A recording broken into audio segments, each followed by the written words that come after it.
आमला तथा अक्षय नवम में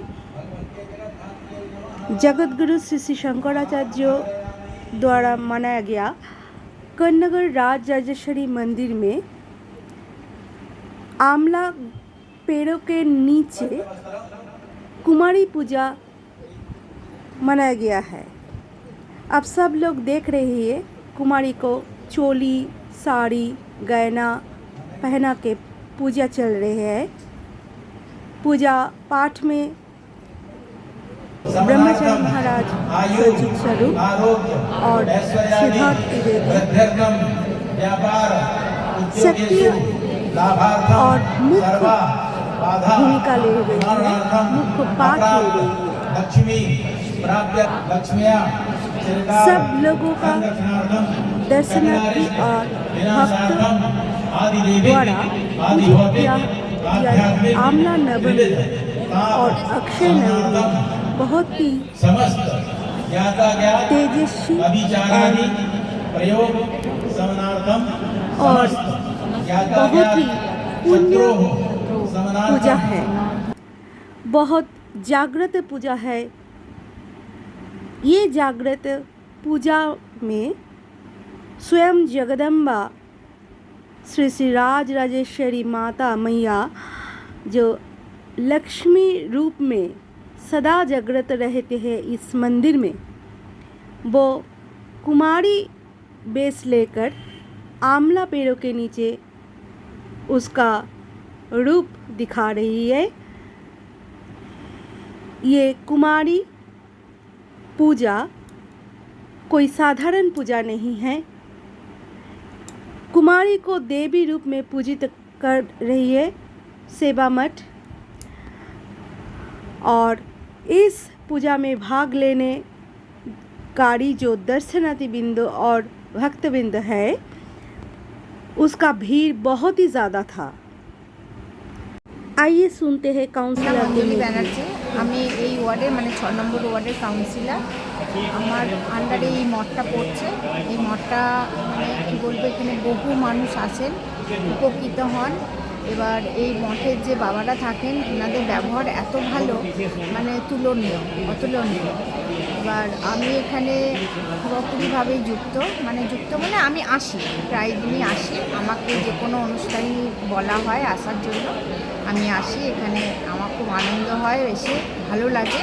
মানে পরিবেশটা এত সুন্দর, মানে অতুলনীয়। এই আর কি। আর এখানে তো আমরা যতদূর জানি আপনি বহুদিন ধরেই এই মঠে সাথে যুক্ত। বিভিন্ন ভক্তিপূর্ণ যে অনুষ্ঠানগুলো হয়, উৎসব অনুষ্ঠানগুলোতে আপনি মিট করেন এবং মাকেও আপনি খুব মানেন। তো এখানকার রীতিনীতি আপনাকে কতটা প্রভাবিত করেছে? এই যে গতকাল গোমাতা পুজো হলো এবং এটা প্রত্যেক বছরই হয়, এবং এখানে নবরাত্রি, গুপ্ত নবরাত্রি পালিত হয় গর্ভগৃহে, 2100 ঘিয়ের প্রদীপ জ্বলে, এবং এখানকার যত যোগিনীদের পুজো, 64 যোগিনী পুজো, এছাড়াও শাকম্ভরী পুজো, আমলা নবমী, যে মাকে পুরো আমলকির গহনাতে সাজানো হয়। এইটা আপনাকে এই রীতিনীতি এবং শান্তি শৃঙ্খলা, এখানে মানে বললাম তো পরিবেশ, ঠাকুরকে সাজানো মানে পুরো অন্যরকম, মানে আমার মন ছুঁয়ে অনেক বেশি আর কি। এতটাই আমি মানে ঠাকুরকে, এখানকার মাকে বিশ্বাস করি। আর এখানে যারাই আসেন আমার মনে হয় তারা এতটাই উপকৃত, যার জন্যই মায়ের কাছে দৌড়ে আসেন।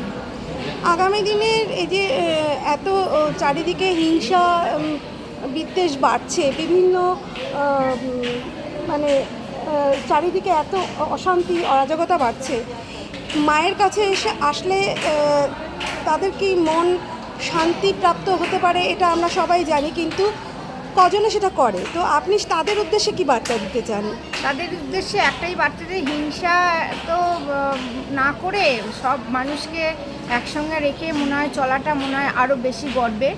হ্যাঁ, আরও সুন্দরভাবে চলা যায় মানুষের সঙ্গে থাকলে, মানে মানুষের সেবায় নিয়োজিত হলে তাদের মনও ভালো থাকে, নিজেদের মন, মানে যেমন আমরা সেবায় আছি, আমাদের নিজেদের মন খুব ভালো লাগে যে এই কাজটা আমরা করতে পেরেছি মায়ের দয়ায়, সবটাই মায়ের দয়ায়, কিন্তু তাহলেও আমরা নিজে হাতে করেই কাজটা করলাম, এটা আমাদের খুব ভালো মনের মধ্যে কাজ করে।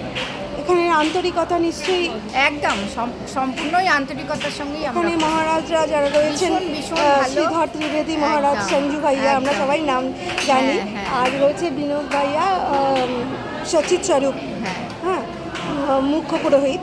তো এই মহারাজরা অত্যন্তই আন্তরিক। ভীষণ আন্তরিক। আর মানে প্রত্যেককেই যেভাবে এ করেন, শুধু আমায় বলে নয়, প্রত্যেককেই যেভাবে ওনারা মানে কাছে টেনে নেন, মানে প্রসাদ দেয়া বলুন, সব কিছু মানে দেয়া, মানে আশীর্বাদ দেয়া, এটা ভীষণ ভালো। মানে এইরকম পরিবেশ আমি আগে কখনো মন্দিরে দেখিনি। খুব ভালো লাগলো। আবারও কথা হবে আমাদের আগামী দিনে।